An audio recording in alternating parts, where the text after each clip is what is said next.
What happens if we put truffles in instant noodles? Bonus, let's do it 3 ways.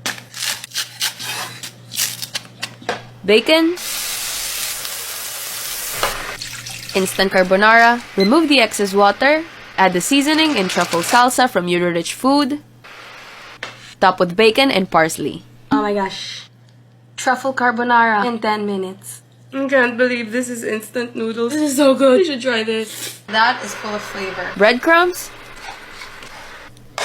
instant mac and cheese, the sauce packet, the cooked noodles, some water, mozzarella, white truffle oil before serving, and top with toasted breadcrumbs and parsley.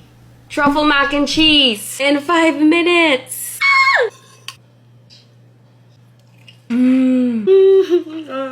This is a good bowl of mac and cheese. Instant pancit canton, remove the excess water, add the seasoning, truffle salsa and cream, egg in the middle, Ayan, overcooked. parsley and white truffle oil before serving. Now I don't know which one is my favorite. Which one was yours?